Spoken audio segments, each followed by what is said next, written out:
Hello everyone and welcome to the human opportunities. तो आज हम बात करेंगे एनपीए के बारे में। एनपीए क्या होता है, इन दोनों का डिफरेंस, कि ग्रॉस एनपीए क्या होता है एंड सॉरी नेट एनपीए क्या होता है एंड ग्रॉस एनपीए क्या होता है।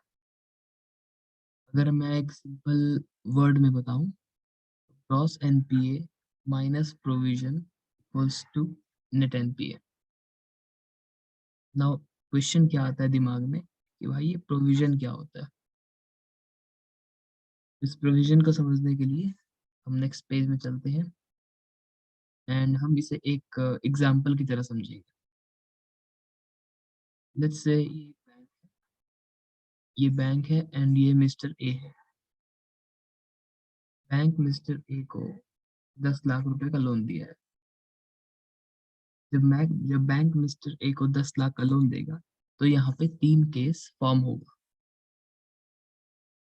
फर्स्ट केस में मिस्टर ए टाइमली पेमेंट कर देंगे एंड सेकेंड केस में मिस्टर ए टाइमली पेमेंट नहीं करेंगे, बट ड्यू डेट से 90 डेज के अंदर अंदर, लेट्स से 30 को ड्यू डेट आता है, 30 + 90 इक्वल्स टू 9 10 11 12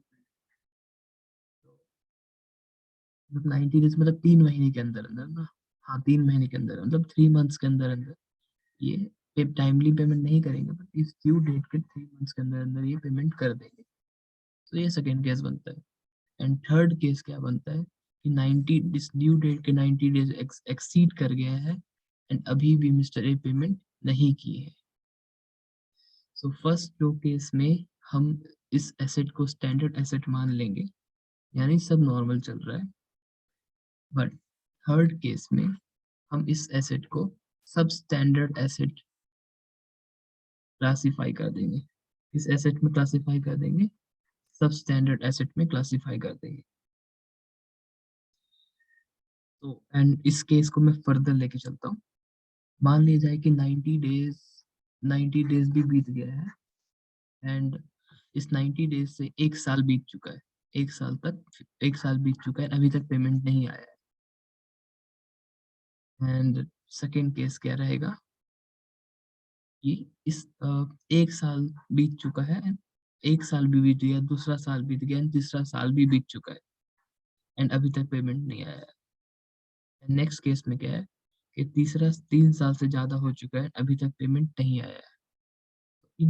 इन तीनों केस को, यानी अगर 90 डेज से ज्यादा हो जाता है अप टू 1 ईयर, 90 डेज से ज्यादा हो जाता है अप टू 1 ईयर, इस केस को हम डाउटफुल बोल देते हैं। इस एसेट को हम डाउटफुल एसेट बोल देते हैं। इस एसेट को हम डाउटफुल एसेट बोल देते हैं। अगर 1 साल से 3 साल बीत चुका है अभी तक नहीं आया है, तो इस केस को हम डाउटफुल टू के नाम से क्लासिफाई कर देते हैं, डाउटफुल टू। एंड अगर 3 साल से ज्यादा बीत चुका है तो हम इस केस को डाउटफुल थ्री बोलते हैं। क्या बोलते हैं? Doubtful three. एंड एक लास्ट केस आता है जहाँ पे सारा उम्मीद खत्म हो जाता है पैसे आने का। ये पैसे आने के सारे उम्मीद खत्म हो जाते हैं। होता क्या है ना, बैंक के लास्ट लास्ट में इंडिपेंडेंट ऑडिटर को अपॉइंट किया जाता है। इंडिपेंडेंट ऑडिटर को अपॉइंट किया जाता है। ये ऑडिटर रिव्यू करता है सारे एसेट्स को, सारे लोन्स को जो बैंक दिए हुए हैं। अगर 3 साल 5 साल से ज्यादा हो जाता है, अगर इस ऑडिटर को लगता है, ये अगर सेटिस्फाई है कि अब ये इस एसेट का कुछ नहीं हो सकता, इस लोन का कुछ नहीं हो सकता, तो ये ऑडिटर इस लोन को या इस एसेट को लॉस एसेट कंसिडर कर देता है।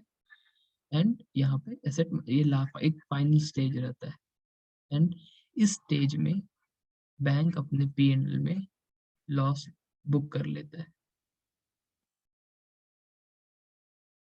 इस स्टेज में बैंक अपने पीएनएल में लॉस बुक कर लेता है। नेक्स्ट।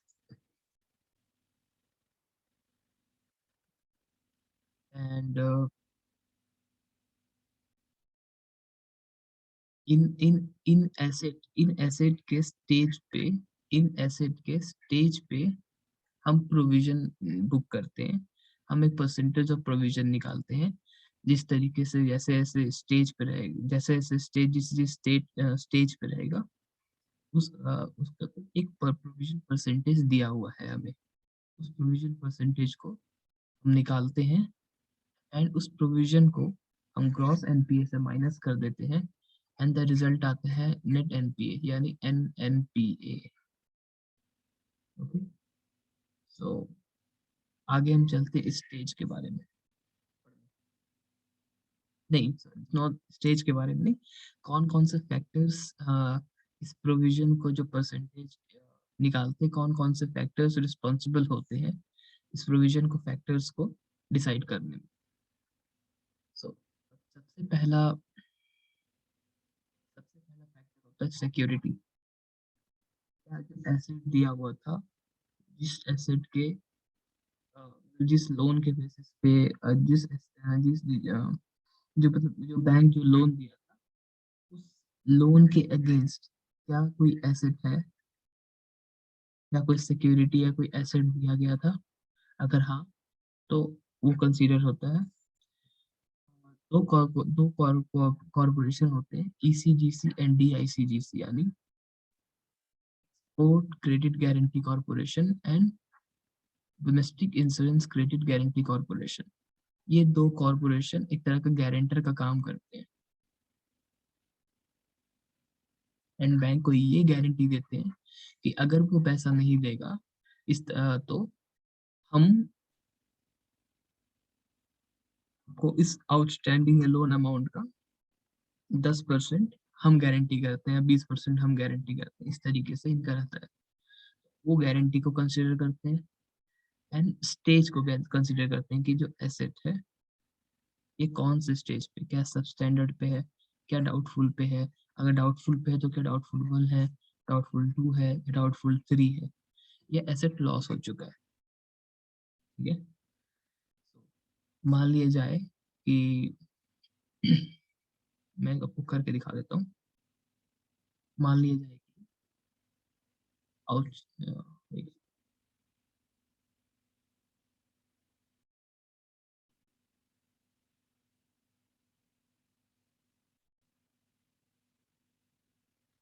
मान लिया जाए कि आउटस्टैंडिंग जो लोन अमाउंट है ये 10 लाख का है, एंड उसके अगेंस्ट जो सिक्योरिटी दिया हुआ था ये 2 लाख का दिया हुआ था, एंड जो ईसीजीसी वाले या डीआईसीजीसी से जो कवर मिला है या गारंटी मिला है, वो 10% ऑफ, चलिए 20% ऑफ आउटस्टैंडिंग लोन, मतलब लोन अमाउंट था, तो हो गया 2 लाख। अगर हम इस दोनों को इससे माइनस कर दें तो आपके हाथ में आता है 10 - 4 6 लाख। अब इस 6 लाख पे हम परसेंटेज ऑफ प्रोविजन कितना चार्ज करना है उससे मल्टीप्लाई करेंगे, एंड जो रिजल्ट आएगा वो हो जाता है प्रोविजन। हो जाता है प्रोविजन, एंड इस प्रोविजन को हम क्रॉस से माइनस करेंगे, लास्ट में आंसर आता है नेट एनपीए।